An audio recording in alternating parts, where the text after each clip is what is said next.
Señores, ¿recuerdan esa frase que eventualmente la corrupción y el crimen te terminan alcanzando? Pues al parecer ese momento ha llegado para Elon Musk. Luego de meses atacando al gobierno, luego de meses desmantelando agencias que supuestamente, intentaban evitar que se siguiera violando la ley. Finalmente, amigos, la ley les está tocando la puerta. Tras una impactante investigación del New York Times sobre el consumo de drogas por parte de Elon Musk, mientras mantenía esta relación directa con la Casa Blanca.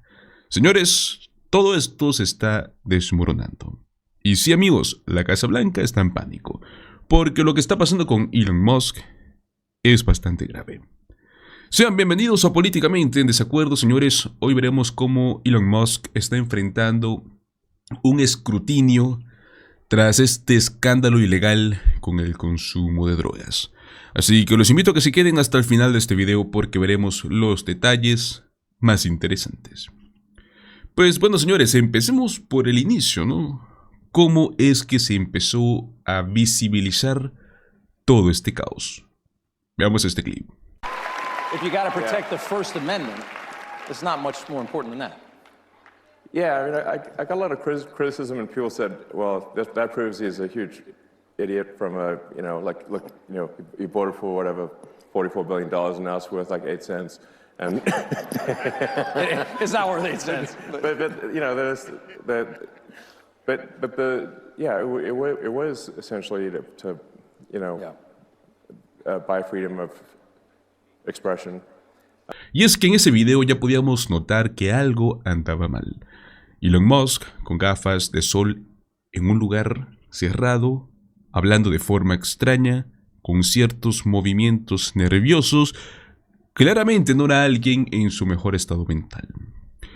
Resulta que no estábamos equivocados, porque según el último reportaje del New York Times, Elon Musk había estado consumiendo drogas ilegales mientras estaba teniendo una función especial como este contratista del gobierno. No solo es millonario y empresario, porque también tiene un rol en el gobierno. Lógicamente todo esto conlleva responsabilidades, pero lo que hizo Musk fue romper las reglas, y ahora, amigos, va a tener que enfrentarse a las consecuencias. Antes de que vayamos a eso, primero escuchemos cómo respondió la Casa Blanca, porque particularmente tenemos a Stephen Miller. Lo que dijo, en lugar de ayudar, terminó hundiéndolos aún más. Escuchen. All right, was there any drug testing or any request for him to drug test when he was in the White House, given the fact that he was also a contractor with the government? Fortunately for you and all the friends at CNN, you'll have the opportunity to ask Elon all the questions you want today yourself. In the meantime, the drugs I'm concerned about are the drugs that are coming across the border from the criminal cartels that are killing hundreds of thousands of Americans. And we're going to save hundreds of thousands of lives if these district courts would just get the hell out of the way, stop destroying our Constitution, stop taking authority they don't have, and allow the president to do the job that not only he was elected to do, but the constitutional laws of the United States vest him exclusively to do. Entonces, ¿cuál fue la respuesta oficial ante esta acusación gravísima? Básicamente, no importa, porque ya se está yendo Musk. Pero eso ni siquiera es cierto, porque poco después de eso, el propio Donald Trump publicó esto. Y sí, amigos, Trump dijo que Elon Musk tendría una conferencia de prensa en la Casa Blanca, que seguiría ayudando. O sea que aunque no esté físicamente en la oficina, él va a seguir teniendo influencia directa sobre el gobierno. Elon Musk isn't gone. Look, billionaires have purchased presidencies and run the federal government behind closed doors before. Elon Musk's real innovation was going out there in public and bragging about running the government on social media. So when the American people were rightly outraged and pushed back, now he's trying to say that he's going to step back, but he doesn't want to actually step back any of his powers. And as you just laid out, he's just as involved as ever, meeting in the Oval Office with foreign presidents, going to the Middle East with Trump to strike up business deals, and even pushing for AI policy to benefit himself. The Republican budget bill that just passed includes a $25 billion contract that Musk is the front runner on, so the corruption goes on. ¿Creen que va a dejar de tener acceso a esta información sensible? Para nada, amigos. Lo que dijo con Trump en todas las letras es que Elon Musk seguirá con él. El problema es que sí va a estar manejando información de seguridad nacional, pero es que no puede hacerlo como lo está haciendo. O sea, directamente, ¿no? No podés estar bajo efectos de las drogas. Y eso es lo que está señalando el Congreso de los Estados Unidos. Veamos lo que dijo la congresista Mickey Sherrill. La representante Mike Sherrill presentó un proyecto de ley para obligar a Elon Musk a pasar pruebas antidrogas si es que quiere seguir teniendo este estatus como el empleado especial del gobierno. En sus propias palabras, Elon Musk tiene acceso a datos sensibles del Tesoro, a datos de seguridad social e incluso información militar. Cualquiera con ese nivel de acceso tiene que ser evaluado rigurosamente, tener un juicio claro, poder cumplir los mismos estándares que cualquier otro funcionario. Y amigos, tiene toda la razón, porque ahora sabemos, gracias a este reportaje, que Elon Musk sí consumía drogas mientras ocupaba ese cargo. Si es que en este momento no hay consecuencias, ¿cuándo lo será? La cuestión más grave es que no hay señales de que esto vaya a cambiar, porque pues Musk va a seguir estando cerca del poder, y si no se le pone un límite, va a seguir operando desde las sombras. Y amigos, este tipo de comportamientos son peligrosos. No puede ser de alguien que está claramente fuera de control tener un acceso a secretos sensibles de tu país, y que lo único que haga la Casa Blanca sea mirar a otro lado. No solamente es Elon Musk, ¿no? Porque hemos visto que es todo un patrón. Bajo este mandato de Trump hay una estructura entera que parece vivir de lo ilegal. Si hablamos de estructuras ilegales, por ejemplo, hay que mencionar algo que muchos se han estado preguntando, que son estas detenciones de los agentes migratorios, de la agencia de inmigración, agentes vestidos de civil, secuestrando personas en la calle. Finalmente, pues alguien del Congreso tuvo que hablar al respecto, y fue Dan Goldman. Escuchemos lo que dijo. Today, I had the opportunity to both observe immigration court and observe undercover, well, I shouldn't say undercover, and observe plainclothes officers wearing masks, arresting and detaining immigrants who were here to appear in front of a judge as part of their court case. This is Gestapo-like behavior, where plainclothes officers wearing masks are terrorizing immigrants who are doing the right thing by going to court, following up on their immigration proceedings, and trying to come into this country lawfully, which is through asylum. I worked with the Department of Homeland Security, I worked with ICE agents, I worked with Homeland Security's investigations. I have never seen any plainclothes officer wearing a mask. And I asked them, why are you wearing a mask? One person told me, because it's cold. I asked him if he would testify to that under oath, and he walked away and wouldn't respond to me. Another person admitted that they're wearing masks so that they are not caught on video. And my question to them is, if what you are doing is legitimate, is lawful, is totally above board, why do you need to cover your face? Law enforcement officers do not cover their face. And in fact, the Trump administration is cracking down on universities for allowing protesters to wear masks. So apparently it is not okay to wear a mask if you are protesting the government, but it is okay if you are the government to wear masks and in order to shield your face from the public. Clarify for us, what are you going to do about it? What can you do about it? Well, I think first what today's purpose was to understand exactly what was going on. We have seen this over the course of the last week or so, not just here in Manhattan, but around the country. And so I wanted to see it firsthand to understand exactly how this was working and what was going on. I think it's really important, first and foremost, for the American people to understand that they have been sold a bill of goods by Donald Trump. He is not removing bad people, criminals, so-called murderers, so-called child rapists that he seems to describe every immigrant as being. He is actually using our legal system to remove the people who are doing things the right way. The next step that we're going to take is, as a member of the Homeland Security Committee, I'm going to go back to Washington next week, and we are going to aggressively demand answers from the Department of Homeland Security about what this policy is, why they implemented it, and get a lot more details from the administration.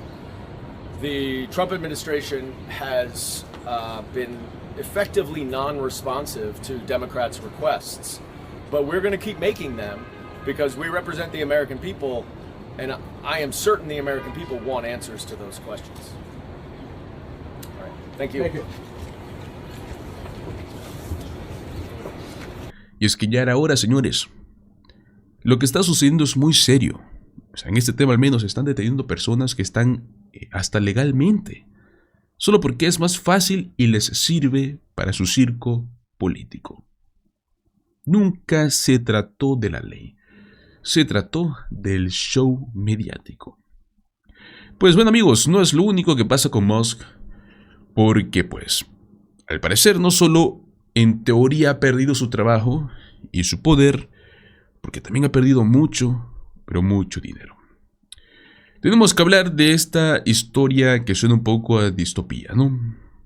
Pero que es absolutamente real. Y Elon Musk prácticamente se la ha metido hasta el cuello en esta misión, en este tipo de reforma gubernamental impulsada por Trump, queriendo prometernos ahorrar billones de dólares al Estado. Y lo que terminó pasando fue pues todo lo contrario, ¿no? Antes de lanzarnos con toda esta información, quiero que vean este fragmento de esta noticia. Pongan mucho atención al tono, a lo que se promete y a lo que realmente se dice. Veamos esto. An experiment in both governance and billionaire power grabs is ending. And it's kind of different than what we might have thought when it began. Elon Musk leaving his government work.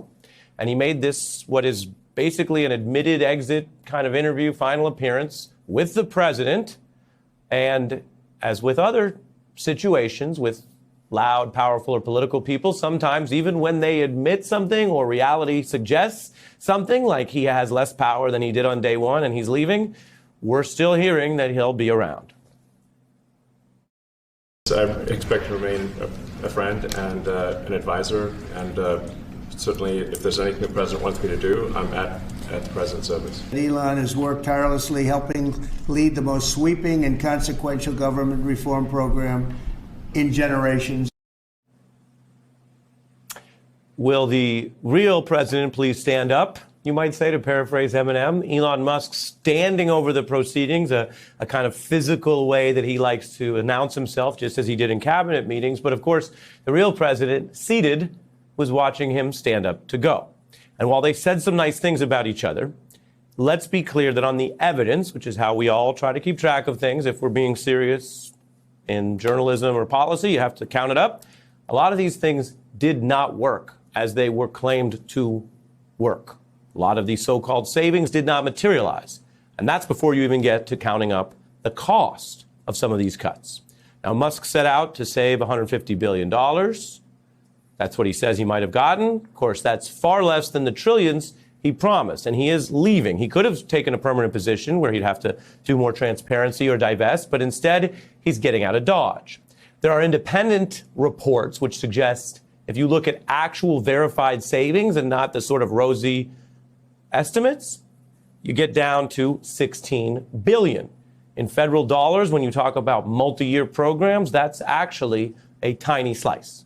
The New York Times reports that the approach, what I just mentioned, how the things work, the firings and then sometimes rehirings, the productivity loss, paid leave for the people that they fired when they didn't really have a plan worked out, also adds upwards of $135 billion in the fiscal year. Now, because this was so chaotic and fast, they, the government, and they, the New York Times and reports, and we here at MSNBC cannot give you a full and exact accounting. I can just show you that when it's all said and done, he may have cost more than he saved, and he was supposed to be Mr. Savings. Now, we don't know why different information leaks out when it does, but on this tough news day for Mr. Musk and a tough day for him in politics as he kind of steps back, there are quite serious reports about his use of drugs while cozying up to Trump on the campaign trail as recently as last year. Now, Times puts it that he was using drugs more intensely than previously known. The article lists, quote, ketamine, ecstasy, psychedelic mushrooms, Adderall. Now, that is a serious set of claims. And while people can debate what private individuals do, whether it breaks the law or not, and how newsworthy that is, this matters for someone who is wielding government power, who was overseeing programs where they fire people. Some people in the federal government can be removed for drug use. He was working as a special employee in the federal government, and the Times is reporting about that. I also want to tell you that while that's in the Times, NBC News has not confirmed it. Now, Musk has discussed some of these issues. Take a listen. But you've admitted that you have a ketamine subscription, prescription. Yeah. Do you think you're inebriated when you do ketamine? No, if you do a lot of ketamine, then you're inebriated. Yeah. If you do a small amount, you're not. That's my question about, do you ever abuse it? That's why I don't think so. That was an exchange there with journalist Don Lemon, who was then ousted from X, which Musk had bought, after that interview.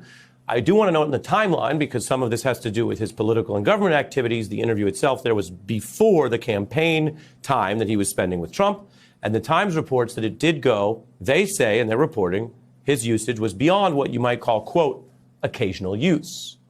Now, with regard to whether this affects his wielding of federal powers, that report does not state whether this was happening in the last 120 days during this period.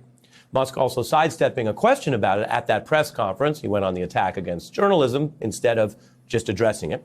The White House also put out statements praising Musk, but has not addressed those issues separately. All of this news is coming as Musk is leaving an operation where even he doesn't claim he succeeded, leaving public service having lost many billions of dollars because the public had views about his service and it affected him. And he is now distancing himself from at least some Trump policies. It's not like I agree with everything the administration does. I'm a little stuck in a bind where I'm like, well, I don't want to, speak out against the administration, but I don't want to. I also don't want to take responsibility for everything the administration is doing. Welcome to public service. The difference between Musk and virtually everyone else who signs up to work for a president is most people treat it like the serious full-time job that it is. They take an oath to the Constitution. They understand as long as you're in that job, you do the thing he said he didn't want to do. You have to go along with the values and plans of the person you work for, in this case the president, or if you reach a breaking point, you quit. Musk is again trying to have it both ways, and he has clearly basked in some of the power and attention of being tied to the president and donating a lot of money to the president when they were running last year, while also wanting to make the break in ways that benefit or matter to him. He did express disagreement with aspects of that budget, and he noted that it is in conflict with his supposed goal of saving money, which he's leaving having not achieved. Meanwhile, we have the tariffs, which many business leaders continue to oppose. The way Trump launched them, how they've affected chaotic markets, this week getting a court setback. The Treasury Secretary is still going back and forth about how Trump's inconsistent messaging towards China on whether there'll be high, medium, or low tariffs, how that's affecting negotiations there. I would say that they are a bit stalled. So stalled, there was a time when the president thought that it was moving forward pretty significantly. Again, I think that given the magnitude of the talks, given the complexity, that this is going to require both leaders to weigh in with each other. That's the Trump perspective. Those are the people defending how this is going. And I guess because they've dealt with so much reality, setbacks, market feedback, they're finding that just lying or claiming that things are perfect doesn't work. So we're hearing a still best case scenario of failed trade war policies. We've gone from 90 deals in 90 days to maybe we're going to get a deal to the deals are stalled. Now, there's a report that says this trade war thus far has already cost over $30 billion. Not all of that will be felt by people overnight. Reuters making the point that the lost sales, the higher costs, will kind of spread out as costs across the economy, and they'll be paid by a lot of regular people. Here's a toy company CEO speaking out today. Because the rules change every 2 days, like we're stuck in some sort of telenovela, you don't really know what to do. We are constantly making decisions with guesses because we don't know what the rules are. This is our own government doing this to us, which is shocking. It's absolutely shocking. That continues to happen. And while on some days the trade war might not feel like big news, it might not have another inflection point, it is the daily life and setback of so many of these companies and businesses. This is not necessarily at this point a big story about ideology. It's become a story about competence and incompetence. A U.S. government led by Donald Trump claiming we're going to do this thing and then failing to do that thing, and then the thing they're doing costing Americans a lot of money. And the whole point in the beginning was it was going to save us money or make us stronger against other countries. Over at the ports, the reporting shows the inconsistency is taking its toll. One official saying one day it makes sense to ship, the next day it doesn't. Over in Europe, a trade negotiator says it doesn't make any sense to negotiate about tariffs that might be proved illegal, citing the U.S. court ruling against Trump this week. The courts leave some latitude for Congress and the president to do normal tariffing and normal trade work. That's why, if you think back, even if you're not following it that closely, you might not remember huge court rulings against the trade policies of the last several presidents in both parties. But Trump on this issue, like on immigration, has pushed these laws past the breaking point. And that's why he's getting adverse rulings. Take the Fox News sister outlet, the Wall Street Journal. Their very pro-trade, pro-Wall Street editorial board says it's time that court ruling put Trump, he's the chief executive, put Trump in his proper constitutional place, noting he is no tariff king, and he's not supposed to be. Some Republicans are pointing out the obvious problems. Karl Rove, the Bush Republican who at times has clashed with Trump, says their messaging is a muddled mess and Trump's chaotic trade war badly damages Republicans, he warns, going into the midterms. So, is it as bad as it looks, or is it worse? That's the fairest way you can put it, even if you only cite sources like the Wall Street Journal and Karl Rove, to say nothing of other independent analysts and liberal critics who say Trump's second 100 days are even more of a disaster than the first, which is why he's losing from the markets. Y es que Elon Musk ha entrado a la política como si fuese un experimento. Solo que en lugar de lanzar cohetes, esta vez jugó con dinero público, jugó con empleos y con políticas nacionales. Prometió ahorrar 150,000 millones de dólares. Suena bien, ¿no? Pero lo que realmente se logró, según las fuentes independientes, fue menos del 10% de eso. Y eso sin contar los gastos extras, ¿no? Causados por todo este despido improvisado, por las recontrataciones, por los errores de planificación que costaron mucho. Cifras más o menos cercanas, 135,000 millones de dólares. ¿Cómo se les ocurre lanzar una reforma nacional como si fuese un tuit? Así de simple. No puedes simplemente despedir a gente del gobierno federal y ver qué sucede. Esto no es Silicon Valley. Esto afecta a millones de ciudadanos. Y sí, señores, porque hay gente que hasta defiende este experimento, que dicen, por lo menos intentó cambiar algo, o es mejor que el status quo. Seamos realistas, no puedes justificar una política pública solo porque viene envuelta en el empaque de visionario tech. La política necesita estructura, necesita reglas, rendición de cuentas, no improvisación y puro humo.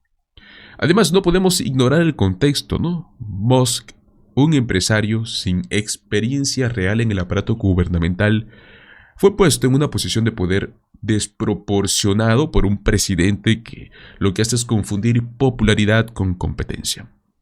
Y para en colmo ahora salen reportes sobre este tema del consumo de drogas, ¿no? Amigos, ¿se imaginan si eso lo hubiera hecho un funcionario de carrera? Prácticamente lo hubiesen crucificado. Pero bueno, amigos, ¿qué opinan ustedes? ¿Creen que Elon Musk debió tener este rol del gobierno? ¿Será que fue una jugada muy responsable y que salió muy caro? Los invito a que me dejen sus opiniones en la caja de comentarios. Como siempre, muchísimas gracias por acompañarme. Los invito a que le den un like, compartan el video y se suscriban a nuestro canal Políticamente en Desacuerdo. Nos vemos en el próximo video. Hasta luego.